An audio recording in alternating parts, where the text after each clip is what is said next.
Cuci muka maksudnya. Mencintai istri kita dengan segala kesibukan yang ada. Bapak Ibu di rumah, kalau saya sendiri secara pribadi, dan ini sudah belasan tahun saya kerjakan. Awalnya istri saya enggak, dia menolak, tapi saya yang membereskan tempat tidur di pagi hari sampai hari ini. Aku dulu omeli ini sudah boleh ngomong. Saya selesaikan dulu ini baik-baik, jangan langsung ngomel. Karena dia bangun lebih cepat dari saya dan saya selalu terakhir bangun. Dia bangun lebih cepat karena dia mempersiapkan segala sesuatu, mempersiapkan sarapan untuk anak-anak kami. Masa saya mau bangun begitu saja saya langsung tinggalkan tempat tidur, saya bereskanlah tempat tidur itu dengan baik. Itu salah satu kegiatan yang pasti rutin saya lakukan. Tapi kadang-kadang Malik ini istri saya kadang-kadang dia diam-diam saja, "Oh, sudah rapi, terima kasih Pak." Lalu dari jauh saya lihat dia bersihkan kembali. Karena tidak rapi memang kalau sentuhannya perempuan. Tapi dia tidak pernah ngomel. Ibu-ibu ini tahu kasihan. Kalau ada sesuatu yang dikerjakan bapak-bapak, cuci piringnya mungkin masih ada minyak-minyaknya sedikit atau lantainya masih ada pasir-pasirnya. Pokoknya terima kasih sayang, bapak hebat begitu. Habis itu baru diam-diam nyapu. Tidak usah ngomel. Bagaimana caranya dapat handuk basah di atas tempat tidur saja ngomel sepanjang hari? Baju ditarik sama suami keluar dari lemari lalu ada terhambur terlipat salah, ngomel terus sepanjang hari. Ini yang membuat laki-laki kadang-kadang cari sayang-sayang yang lain di luar. Bapak-bapak, kalau datang itu mama ada istri ini, dia mau pegang-pegang di lengan begini, sambut itu dan mengatakan kenapa sayang gitu. Jangan sampai sudah berumur, anak-anak sudah besar, wah, petik kurang. Jangan sampai kurang uang belanja. Jangan. Sebagai YR, sebagai orang yang memiliki cahaya dan kebijaksanaan, lihatlah itu secara lebih positif bagi mereka. Kalau kau tidak mau lenganmu dijadikan tempat untuk berpegangan, dia cari lengan lain, nanti sakit kepalamu. Begitu juga kau mama. Kalau di elus-elus bapaknya itu rambut tak belakangan tak begitu atau punggung tak dielus-elus, tidak usah juga. Tidak usah begitu. Memang sudah harus begitu. Nikmati sukacita sebagai orang yang memiliki hikmat dan kamu kan suami istri. Jangan langsung ditepis. Kalau kau tidak mau rambutmu dibelai atau punggungmu dielus-elus sama dia cari punggung lain nanti dia elus-elus. Di luar sana maka pusinglah pendeta dan majelis gereja memikirkan hal itu. Tapi orang yang punya air tidak usah persoalan bahwa dia berubah. Nah, dia berubah juga. Badannya itu gara-gara kau. Dia menjadi menua kah, menggendut kah, mengurus kah, mengapa kah. Demi cintanya untuk kau. Miliki yair, miliki terang dalam kehidupan ini. Itulah yang namanya menjadi berkat. Ketiga, dua lagi. Panim. Kalau dalam teks kita itu panau elika wihunakah. Yesya adonau panau elika panim. Ini lagi-lagi adalah or tadi itu adalah obor atau cahaya atau terang. Ya, yang keempat ini adalah panim, ini adalah mata seekor kuda, lebih tepatnya keledai kalau dalam perjanjian lama, atau seekor unta atau seekor elang yang selalu mengawasi anak-anaknya yang sedang belajar dan sama lah dengan ibu-ibu yang anak-anaknya belajar berjalan, dia selalu mengawasi seperti itu, melihat keadaannya, ingin tahu keadaannya. Tuhan memberkati kita, Tuhan memberkati engkau, mau mengatakan bahwa Tuhan selalu melihat engkau. Hari ini kau menangis, nah lihat kau Tuhan. Hari ini kamu tertawa kegirangan, hari ini kamu menipu suamimu, menipu istrimu, hari ini kau berlaku curang. Tuhan menghadapkan wajahnya kepadamu, panim, ibarat seekor unta yang selalu melihat anaknya apapun yang dilakukan. Hari ini kau berbuat serong kepada istrimu, Tuhan melihatmu. Hari ini kau memikirkan seorang laki-laki lain dan yang bukan suamimu, Tuhan melihatmu. Hari ini kau menangis karena kesulitan dalam kehidupan ini, Tuhan melihatmu. Panau Elika, paning. Dia selalu melihat keadaan kita. Jadi jangan kau bilang, tidak ada tahu istriku, tidak ada tahu suamiku, selama aman, aman dunia, mari kita gaspol. Tuhan melihatmu. Mungkin istrimu tidak melihat, suamimu tidak melihat, anak-anakmu tidak melihat, tapi Tuhan melihat, dan bisa jadi Tuhan kemudian pun berlinangan air mata melihat kehidupanmu. Panau Elika, Yahweh Panau Elika. Tuhan melihat setiap hati kita, keadaan kita, kondisi kita. Tuhan melihat persis keadaan itu. Dan biasanya kalau seorang anak itu dia berlari-lari lalu terjatuh, maka yang dia lakukan itu adalah namanya sapa. Nah ini lagi dalam bahasa Ibrani.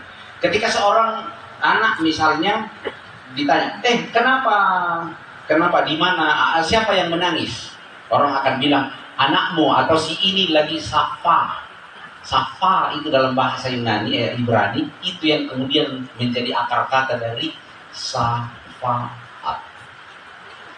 Bahwa ketika kita berhadapan dengan sesuatu, menjeritlah kepada Tuhan sama seperti seorang anak yang menangis karena terluka, menangis karena tidak lagi melihat keadaan orang tua atau melihat keberadaan orang tua mereka. Maka kita sapa, anak-anak sapa, papa, mama, di mana kau? Atau berkata seperti apa yang dilakukan oleh pemazmur yang juga pernah dipakai oleh Tuhan Yesus, Eli, Eli, lama sabachthani. Mari kita berteriak kepada Tuhan, Tuhanku, Allahku, mengapa engkau meninggalkan aku dalam keadaan apapun. Tapi kadang-kadang Tuhan mengatakan seperti ini, hei anakku, saya tidak jauh dari kau. Tapi kita kemudian mengatakan, tapi kenapa engkau rasanya terlalu jauh Tuhan? Maka Tuhan akan mengatakan, bukan aku yang menjauh anakku, tapi kau yang menjauh dari saya. Nanti kalau ada kegiatan-kegiatan baru kau aktif-aktif di gereja. Nanti kalau ada lomba-lomba baru kau pergi ke gereja. Hari Minggu diajak pergi ke gereja, malas kau ke gereja. Istrimu ajak ke gereja, ngamuk-ngamuk, kau ngomel-ngomel, kau sakit perutku, sakit kakiku, rondong kuneku, segala macam. Menjadi alasan. Bukan aku yang menjauh anakku, tapi kau yang menjauh. Atau mungkin kita sering mengatakan, Tuhanku, mengapa engkau meninggalkan aku? Eli, lama sabachthani. Dan Tuhan mengatakan, aku tidak jauh anakku, aku ada di belakangmu. Mungkin kita bisa protes kepada Tuhan, Tuhan mengapa engkau ada di belakangku? Bukankah engkau berjanji bahwa engkau akan selalu mengawali langkahku? Kenapa engkau ada di belakangku? Maka Tuhan akan menjawab, hei jangan salah, bukan aku yang pindah di belakangmu, tetapi kau yang membelakangi saya karena kepentinganmu, ambisimu, karena kemauanmu, karena kemarahanmu, cemburu dan berbagai hal. Atau mungkin kita mengatakan, Eli, lama sabachthani, dan Tuhan mengatakan, hei, aku ada di depanmu. Lalu kenapa engkau tidak nampak Tuhan? Engkau sembunyi seperti apapun di hadapan Tuhan. Tuhan melihat. Mulai sekarang katakanlah kepada Tuhan, aku tahu bahwa Engkau melihatku. Lagi WA kepada istrinya orang atau suaminya orang. Oh Tuhan, malu saya Tuhan, pasti Engkau melihat. Oke, saya tidak akan melakukan lagi. Saya tidak akan lakukan lagi Tuhan. Atau mulai kalau ada perempuan atau laki-laki, ada perempuan cantik lewat, ikuti. Atau ada laki-laki yang bodinya six pack, push. Lihat dari atas. Hati-hati hai perempuan-perempuan dengan laki-laki yang body six pack gitu. Yang bodinya itu kan kayak roti-roti gitu. Ada survei yang mengatakan bahwa 80% perempuan menyukai laki-laki yang bodinya six pack, bukan one pack. One pack itu yang kayak gitu. 80% perempuan menyukai laki-laki yang bodinya six pack. Tapi sayang sekali penelitian yang sama menemukan bahwa 80% dari laki-laki body six pack tidak suka perempuan. Jadi apa yang mereka sukai? Ya jeruk makan jeruk. Hati-hati dengan keadaan seperti itu. Ayo ibu-ibu, mari kita terima keadaannya bapak kita, suami tercinta kita, mau six pack, mau three pack, mau one pack, atau apapun keadaannya, kita terima dengan penuh cinta kasih. Itu adalah anugerah Tuhan untuk kita. Demikian juga bapak-bapak, ayo mari kita senantiasa menunjukkan kepada istri kita betapa kita mencintai dia, apapun yang terjadi kepada bodinya, apapun yang terjadi dan seterusnya, tetapi kita tetap mencintai dia dengan tulus. Itu adalah ciri-ciri orang yang menerima berkat dari Tuhan. Dan yang terakhir, wa yashem leka shalom. Kalau tadi sehat dalam iman, dalam kasih dan ketekunan, kalau dalam Titus, wa yashem leka shalom, dan memberi engkau damai sejahtera. Bapak Ibu, kata shalom ini adalah salah satu, kan ibu-ibu, bapak-bapak, kalau anaknya terluka, lalu dia menangis, lalu kamu gendong dia, apa biasanya dia? Yang paling umum dilakukan itu biasanya gimana? Kalau mendiamkan dia? Ya digoyang-goyang, apa boleh? Seperti itu ya, kira-kira begitu ya. Nah, itu kalau orang Ibrani kuno, orang perjanjian lama kuno, itu kata shalom itu adalah kata yang selalu dipakai untuk menenangkan seorang anak yang kesakitan atau yang sedang menangis. Shalom.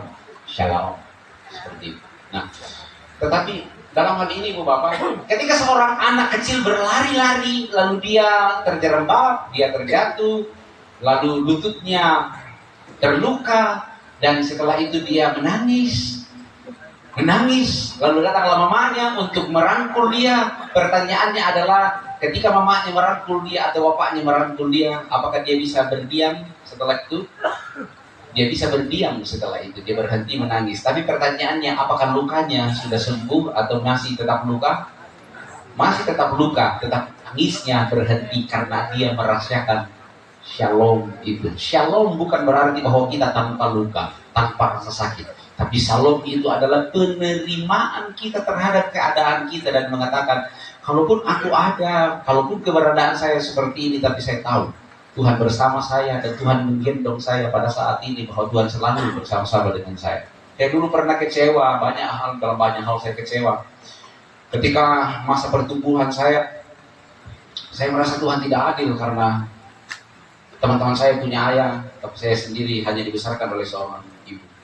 Saya kadang-kadang mereka dibela oleh ayah mereka, tapi saya hanya dibela oleh seorang ibu. Tetapi ketika dia membela saya, dan dia selalu memanggil saya, dan ketika saya nakal dan dia panggil saya dan dia memarahi saya, tetapi setelah itu ada air mata dan doa, oh buah metua ambek do surga itu dalam bahasa daerah Toraja. Dia selalu mengatakan seperti itu, sehingga lama-kelamaan saya dibentuk untuk mengatakan bahwa oh ya, saya punya Bapa, dan dia selalu ada untuk saya, dia selalu ada bersama-sama dengan saya.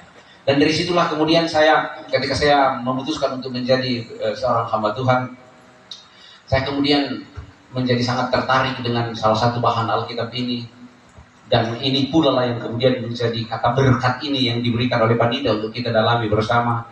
Maka ketika saat ini kita selalu setiap saat dikatakan, arahkanlah hatimu kepada Tuhan dan terimalah berkat Tuhan. Ingatlah Bapak-bapak, bahwa pada saat yang sama ada tuntutan yang sama untuk kita, memberi rasa nyaman untuk keluarga kita dan anak-anak kita, selalu mengawasi keadaan mereka, sehingga di sanalah kita menjadi berkat. Bukan persoalan menjadi berkat itu adalah banyak uang yang kita berikan kepada anak kita, fasilitas kita berikan kepada anak kita, tetapi terutama apa yang telah Tuhan berikan kepada kita. Kita mengaminkan firman Tuhan ini, saya ajak kita sejenak tunduk dalam saat teduh bersama.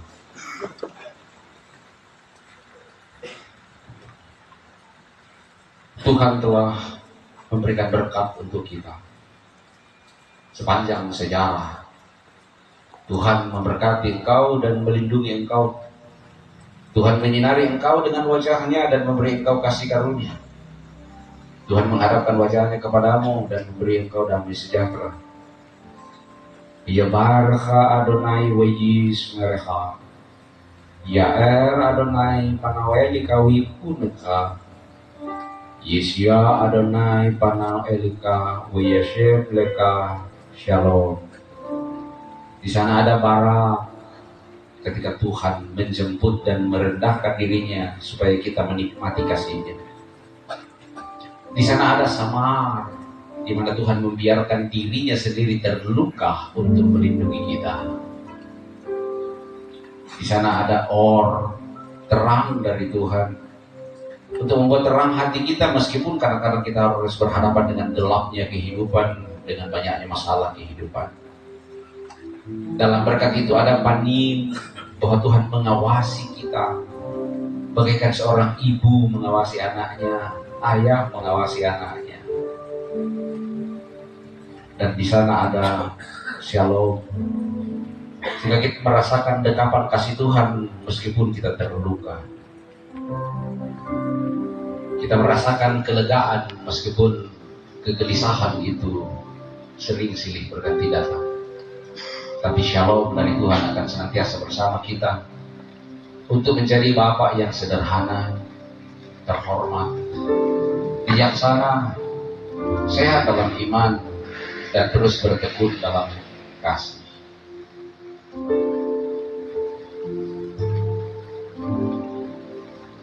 Pujian kita